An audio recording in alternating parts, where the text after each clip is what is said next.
हमारी संस्कृति, हमारी पहचान। यज्ञ, योग, आयुर्वेद सदा रहे हमारे साथ। भारत के प्राचीन ग्रंथों एवं आधुनिक विज्ञान का दिव्य संगम, यज्ञ महिमा।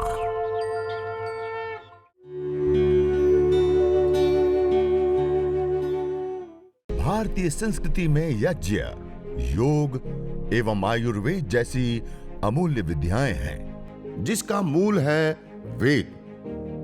इतिहास की ओर दृष्टि डालें तो भगवान राम, भगवान कृष्ण से लेकर राजा महाराजाओं, ग्रामवासियों व अरण्यवासी ऋषियों की कुटियों तक नित्य व नैमित्तिक यज्ञों का प्रचलन देखने को मिलता है।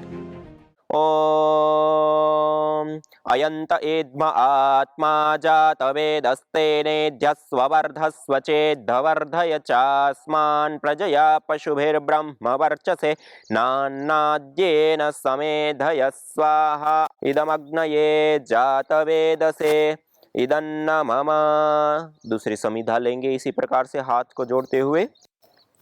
ओम समिधाग्निं दुवस्यत घृतेर्बोधयता तिथिं अस्मिन् हव्या जुहोतन सुसविद्धाय शोचिषे घृतं तीव्रं जुहोतन इदन्न मम। और तीसरी समिधा लेंगे। ओम तन्त्वा समिद्भिरंगिरो घृतेन वर्धयामसि बृहच्छोचायविष्ठ्य स्वाहा इदमग्नये अंगिरसे इदन्न मम। और एक समिधा को समान रूप से करने के लिए इस प्रकार से रख देंगे। ऐसे हमने 2, 4 और 6 समिधाएं लगाई और एक छोटा सा लकड़ी का टुकड़ा, उतने में हमारा यह यज्ञ संपन्न हो जाता है। अब हम पंचघृत आहुति प्रदान करके इस अग्नि को और विशेष रूप से हम प्रदीप्त करेंगे। ओम अयंत एद्म आत्मा जात वेदस्तेनेध्यस्वर्धस्व चेद्धवर्धय चास्मान् प्रजया पशुभिर्ब्रह्म वर्चसे नान्नाद्येन समेधय स्वाहा अयंत एद्म आत्मा जात वेदस्तेनेध्यस्वर्धस्व चेद्धवर्धय चास्मान् इदन्न मम। ओम अयंत एद्म आत्मा जात वेदस्तेनेध्यस्वर्धस्व चेद्धवर्धय चास्मान् पशुभिर्ब्रह्म वर्चसे नान्नाद्येन समेधय स्वाहा इदमग्नये जात वेदसे इदन्न मम। ओम अयंत एद्म आत्मा जात वेदस्तेनेध्यस्वर्धस्व चेद्धवर्धय चास्मान् प्रजया पशुभिर्ब्रह्म वर्चसे नान्नाद्येन समेधय स्वाहा इदमग्नये जात वेदसे। ओम देव सविता प्रसुव यज्ञं प्रसुव यज्ञपतिं भगाय दिव्यो गंधर्वः के तपोः केतं नः पुनाततो। ईशान कोण से शुरू करते हैं। चारों दिशाओं में इस प्रकार से परिक्रमा क्रम से हम जल सिंचन करते हैं और उसके पश्चात कलश को ईशान कोण पर ही छोड़ देते हैं। इस प्रकार से जल सिंचन की यह प्रक्रिया संपन्न होने के बाद हम आघारा वाद्य भाग आहुति 4 केवल गाय के घी की आहुति प्रदान करते हैं। उसमें सबसे पहली उत्तर दिशा में प्रदीप्त समिधा, जो ये आप सामने मेरे सामने देख पा रहे हैं, उत्तर दिशा में प्रदीप्त समिधा के ऊपर पश्चिम से पूर्व की ओर धारा बनाते हुए एक आहुति देंगे। फिर दक्षिण दिशा में स्थित समिधा के ऊपर पूर्व से पश्चिम की ओर धारा बनाते हुए एक आहुति देंगे। 4 आघारा वाद्य भाग आहुति। ओम अग्नये स्वाहा इदमग्नये इदन्न मम। ओम सोमाय स्वाहा इदं सोमाय इदन्न मम। ओम प्रजापतये स्वाहा इदं प्रजापतये इदन्न मम। ओम इंद्राय स्वाहा इदमिंद्राय इदन्न मम। यह आघारा वाद्य भाग आहुति के पश्चात अब हम प्रातःकालीन और सायंकालीन विशेष मंत्रों से गाय की घी की आहुतियों के साथ साथ हम सामग्री की भी आहुति देंगे।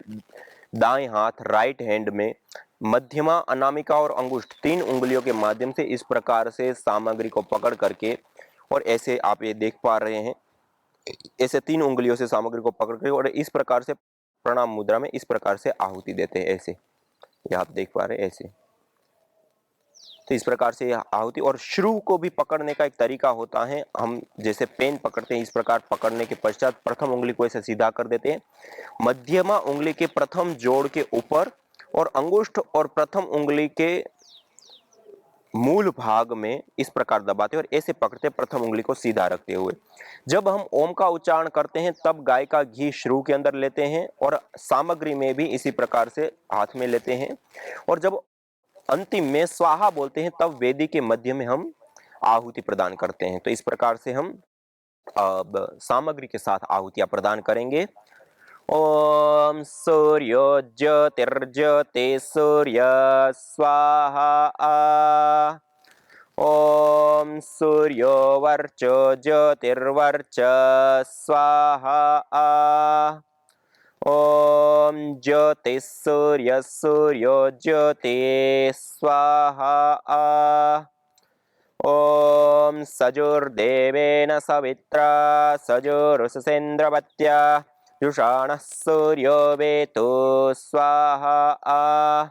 ओम अग्निर्वर्चो ज्योतिर्वर्च स्वाहा आ। ओम स्वाहा आ। ओम सजुर्देवेन सवित्रा सजोरात्रिन्द्रवत्या जुषाणो अग्निर्वेतो स्वाहा आ। ओम भुवर्वायवे पानाय स्वाहा आ। ओम स्वरादित्याय व्यानाय स्वाहा आ। इदमादित्याय व्यानाय इदन्न मम। ओम भूर्भुवस्वरग्निवायवादितेभ्यः प्राणापानव्यानेभ्यः स्वाहा आ। इदमग्निवायवादितेभ्यः प्राणापानव्यानेभ्यः इदन्न मम।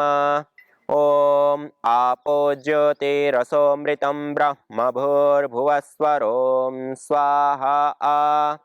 ओम या मेधां देवगणः पितरश्च उपासते तया मामद्य मेधयाग्ने मेधाविनं कुरु स्वाहा आ। ओम विश्वानि देव सवितर्दुरितानि परासुव यद्भद्रं तन्न आसुव स्वाहा आ।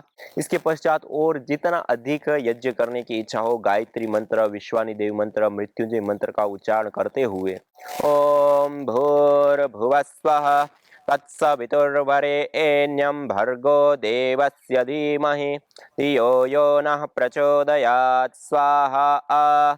ओम भूर्भुवस्वः तत्सवितुर्वरेण्यं भर्गो देवस्य धीमहि धियो यो नः प्रचोदयात् स्वाहा आ।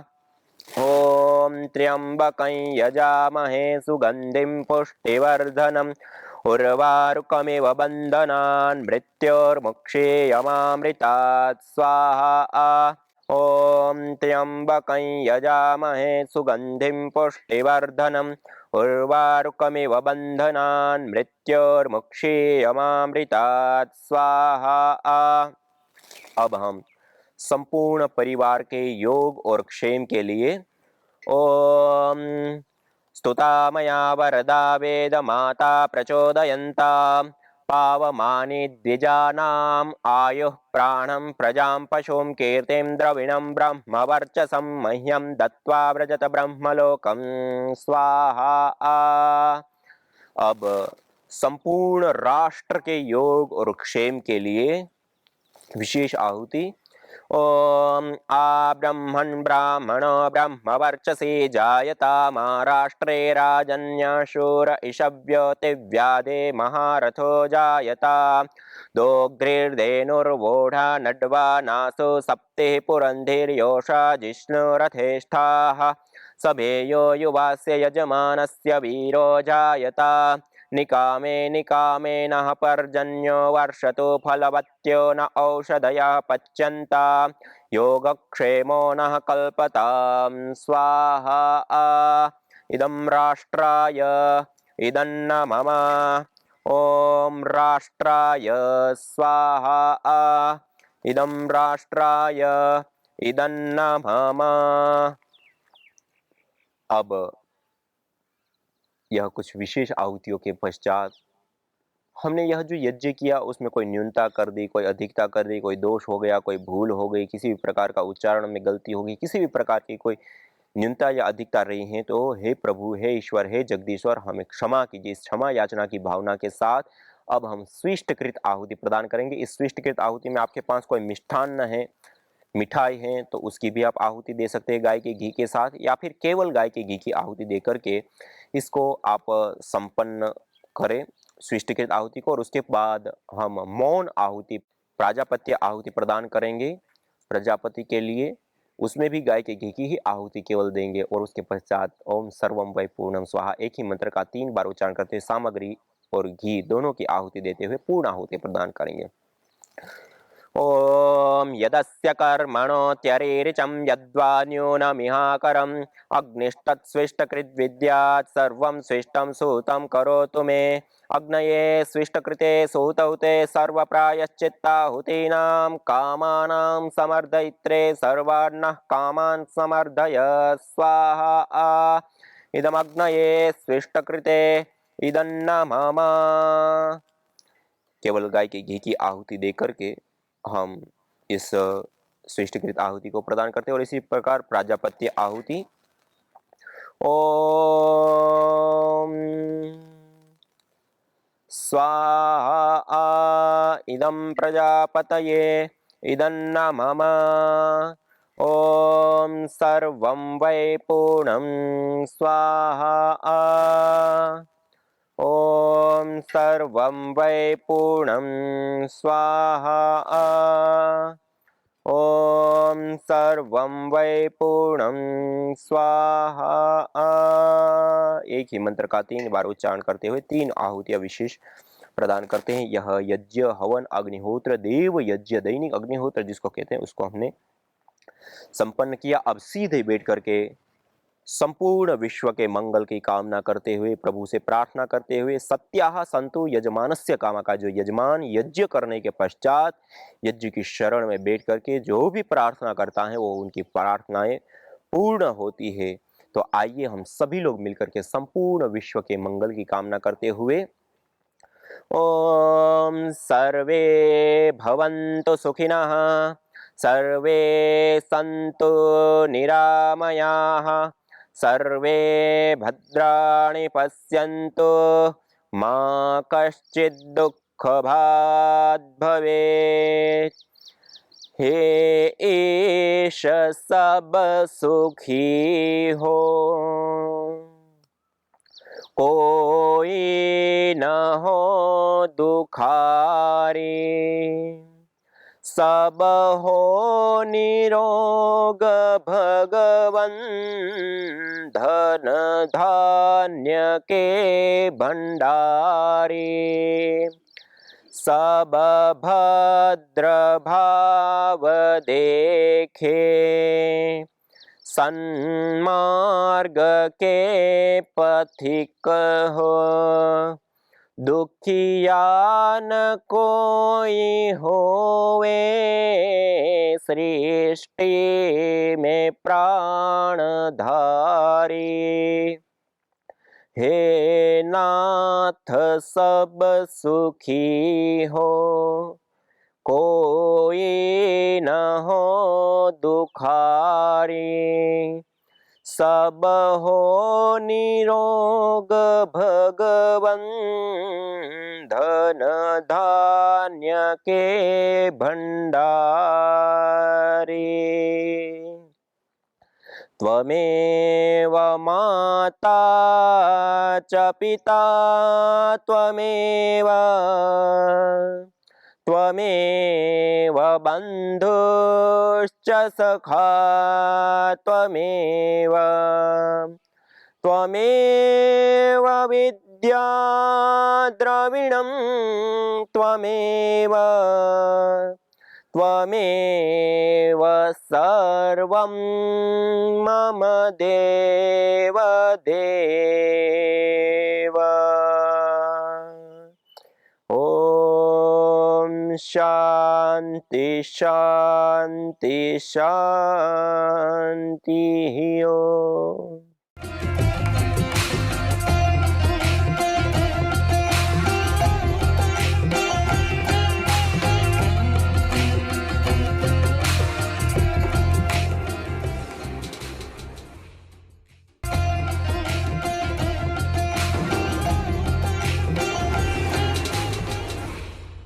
हमने PRI पतंजलि रिसर्च इंस्टीट्यूट में कि कौन से द्रव्य के अंदर कौन से विशेष कंपोनेंट्स होते हैं और वो कंपोनेंट्स किस प्रकार से हमारे शरीर के अंदर कार्य करते हैं, विशेष रूप से उस रोग को शांत करने के लिए आदि के ऊपर विशेष गहन अनुसंधान करने के बाद जो बातें सामने आई, जो तथ्यात्मक बातें सामने आई, जो सामने विशेष जड़ी बूटियां आई, उन जड़ी बूटियों का एक सम्मिश्रण करके हमने एक विशेष यज्ञ चिकित्सा के लिए, रोग के निवारण के लिए मधु मुक्ता नाम से एक डायबिटीज को दूर करने के लिए एक विशेष हवन सामग्री बनाई। उस हवन सामग्री के अंदर विशेष रूप से गुग्गुल, ये मेरे सामने गुग्गुल रखा हुआ है, यह गुग्गुल का प्रयोग मैं कई दिन से आपको बताता हुआ आ रहा हूं कि अलग अलग प्रकार के कई सारे रोगों को ठीक करने के, शांत करने के लिए, दूर करने के लिए त्रिदोष सामक के रूप में इस गुग्गुल को देखा है। पुष्टिकारक, सुगंधिक, रोग निवारक आदि जो 4 प्रकार के सामान्य रूप से हवीर गुणों से युक्त हवीर द्रव्य बताए, वो चारों प्रकार के गुणों से यह युक्त होता है। तो मधुमुक्ता हवन सामग्री के अंदर अर्थात डायबिटीज के निवारण के लिए जो हम जड़ी बूटियों का प्रयोग करते हैं, उसमें यह गुग्गुल विशेष रूप से लाभकारी होता है। दूसरा होता है बिल्व के पत्ते, छुहारा, बिल्व के पत्ते, छुहारा और मेथी, ये सर्वसुलभ सभी के घरों में पाई जाती हैं, हर जगह पे उपलब्ध हो जाती हैं। यह मेथी थोड़ी कड़वी जरूर होती है लेकिन स्वास्थ्य के लिए बहुत उत्तम होती है। इसलिए आयुर्वेद आदि ग्रंथों में भी कहा है कि आरोग्यम कटु तिक्तेषु, आरोग्य कहां है? कटु और तिक्त रसों में। कटु मानी जिसको हम तीखा रस कहते हैं, काली मिर्च या लाल मिर्च, जिसका उसका टेस्ट होता है, जो तीखी चीजें, जो कटु, और तिक्तेषु, तिक्त रस कहते हैं कड़वी चीजों को। करेला है, मेथी है, काली जीरी है, कुछ ऐसी कड़वी चीजें होती, वह भी विशेष रूप से हमें आरोग्य देना। तो ये कई सारे प्रकार के रोगों को ठीक करने वाले होते हैं, लेकिन आज मैं ये विशेष रूप से डायबिटीज के लिए बता रहा हूं। यह मेथी आप लिख सकते हैं अपने साथ साथ, गुग्गुल है, बिल्व पत्ता है, छुहारा है, मेथी दाना है, गुड़मार है। एक गुड़मार मेरे सामने विशेष रखी हुई, ये गुड़मार इतनी, इसका नाम ही गुड़मार है, अर्थात गुड़ मीठापन जिसको हम कहते हैं, और मीठे को मारने वाली अर्थात मधु, शुगर, डायबिटीज को मारने वाली ये औषधि विशेष रूप से उपयुक्त होती है। इसकी इतनी सी पत्ती, एक मेरी कितनी छोटी सी एक पत्ती है, उसको भी आप मुंह में डाल करके चबाइए 2 मिनट, और 2 मिनट चबाने के बाद आप मिश्री या कोई भी मीठी चीज आप खा लीजिए, आपको पता ही नहीं चलेगा कि आप कोई मीठी चीज खा रहे हैं, आपका पूरा स्वाद ही चला। इतनी सी पत्ती खाने से इतनी ताकतवर और विशेष रूप से उपयोगी होती है। और डायबिटीज के जड़ मूल से नष्ट करने के लिए आयुर्वेद आदि ग्रंथों में यह विशेष करके गुड़मार इस औषधि का प्रयोग लिखा गया। ये पूरा ही गुड़ को मारने वाली। फिर ये हमारे सामने दालचीनी रखी हुई है। जैसे मैंने कहा कि ये दालचीनी कई सारे प्रकार के रोगों को शांत करने के लिए भी इस प्रकार, जैसे हवन हमने कर लिया, अब इस दालचीनी को थोड़ा सा घृत से युक्त करके या ऐसे ही आप अंगारों के ऊपर ऐसे रखेंगे, एक मंद सी धुनी उठेगी। और हमने भी परीक्षण करके देखा, ये उठने वाली धुनी को कई सारे प्रकार के अलग अलग बैक्टीरिया आदि को हमने दिया, तो उससे बैक्टीरिया आदि जो होते हैं वो नष्ट हो जाते हैं, दूर हो जाते हैं। और इसकी एक सुरभि विशेष भी आती है, और यह हार्ट आदि रोगों के लिए भी उपयुक्त होती है, डायबिटीज के लिए भी उपयुक्त होती है, और भी बहुत सारे प्रकार के रोगों को दूर करने के लिए विशेष करके दालचीनी उपयोग होती है। इसी प्रकार से अश्वगंधा, ये मेरे पास अश्वगंधा रखा हुआ है। अश्वगंधा भी विशेष रूप से डायबिटीज को ठीक करने के लिए लाभकारी और उपयुक्त सामग्री के रूप में एक विशेष रूप से देखा गया है। इसी प्रकार से नील भी एक विशेष औषधि होती है। हरड़, जैसे दो प्रकार की हरड़ आती है, मेरे सामने ये हरड़ रखी हुई है, एक होती है छोटी हरड़ और एक होती है बड़ी हरड़।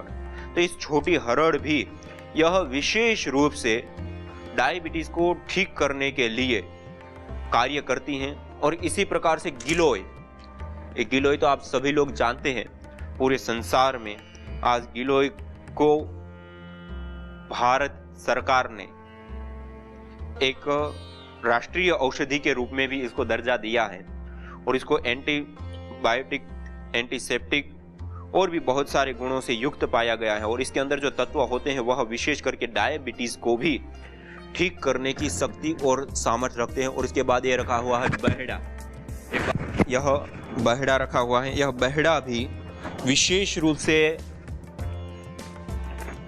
कशेला रस से युक्त होता है। यह डायबिटीज को ठीक करने के लिए बहुत ही उपयुक्त और विशेष औषधि के रूप में इसको देखा गया है। बहेड़ा के बाद ये मेरे सामने रखा हुआ है आंवला। उस आंवले का प्रयोग बहुत ही ज्यादा उपयोगी और विशेष रूप से डायबिटीज के लिए लाभकारी होता है।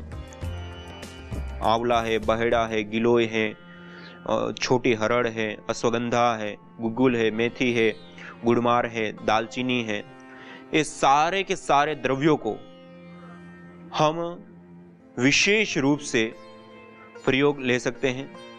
और उसके बाद हल्दी, चिरायता, जामुन आदि, जैसे मेरे सामने हल्दी रखी हुई है, गांठ के रूप में मेरे सामने है।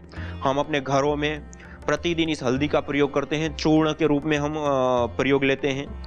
और हल्दी के बाद पास में रखा हुआ है चिरायता। यह चिरायता है मेरे सामने रखा हुआ, आप सब लोग देख पा रहे हैं। इसको आप विशेष रूप से प्रयोग डायबिटीज से मुक्ति पाने के लिए कर सकते हैं। चिरायता के बाद है जामुन की गुठली। जामुन की गुठली आज सभी जगह पे विशेष रूप से पाई जाती है। और जब विशेष उसका काल होता है, उस समय जब जामुन आते हैं तो उस समय हम जामुन, जिनको डायबिटीज है वो जामुन का भी सेवन विशेष रूप से कर सकते हैं। और उनकी गुठली को सुखा करके उसका चूर्ण बना करके भी ले सकते हैं। और हवन सामग्री के रूप में भी उस जामुन की गुठली का प्रयोग हम ले सकते हैं। इसी प्रकार एक काली जीरी होती है, आप सभी लोगों ने देखा होगा, छोटी छोटे दाने वाली होती है और बहुत ही कड़वी होती है। वह काली जीरी भी विशेष रूप से हमारे शरीर के अंदर यदि शुगर बढ़ी हुई है तो उसको कंट्रोल करने के लिए विशेष रूप से लाभकारी होती हैं। इसी प्रकार कचूर, इसको बोलते हैं कचूर। ये कचूर भी बहुत ही ज़्यादा कई सारे प्रकार के रोगों को दूर करने के लिए, एक प्रकार से जैसे अदरक होती है उसी प्रकार होता है, लेकिन ये जड़ ही होती है, जड़ के अंदर ये प्राप्त होती है गांठें और उसको सुखा दिया जाता है। इसको बोलते हैं कचूर। यह भी डायबिटीज़ के लिए, शुगर के लिए बहुत ही ज़्यादा उपयुक्त होता है। और इसी प्रकार वासा भी बहुत एक विशेष औषधि के रूप में डायबिटीज़ को शांत करने के लिए उपयोगी होता है, जैसे मेरे सामने रखा हुआ है।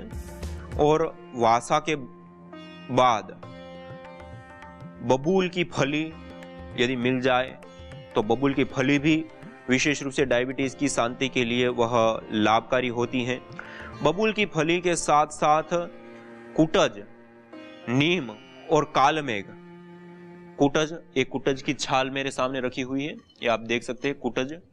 कुटज की छाल, ये नीम की पत्तियां और डंठल, छाल, इसका भी हम प्रयोग ले सकते हैं।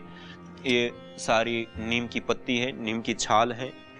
और इसी प्रकार से कालमेघ और ये चिरायता रखा हुआ है। ये कालमेघ है, ये चिरायता है। ये दोनों ही कड़वे पदार्थ के रूप में विशेष रूप से देखे जाते हैं। तो इसका भी प्रयोग हम विशेष रूप से डायबिटीज़ की शांति के लिए, इसी प्रकार जैसे करेला है उसको भी सुखाने के बाद उसका भी प्रयोग ले सकते हैं।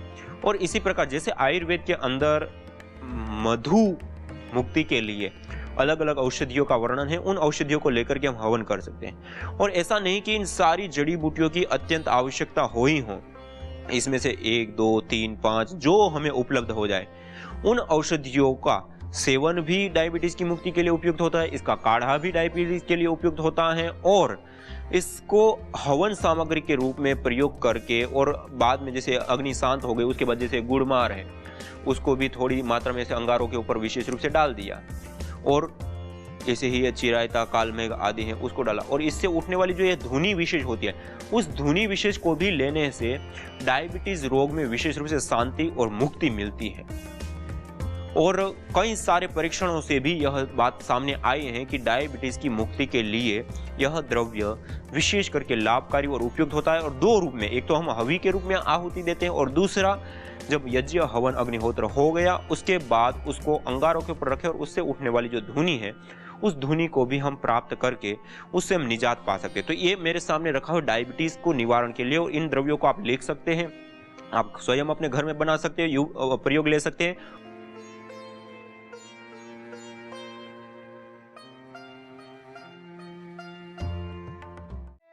यज्ञ भारतीय संस्कृति की मुकुट मणि है, प्रतीक है, मूल है।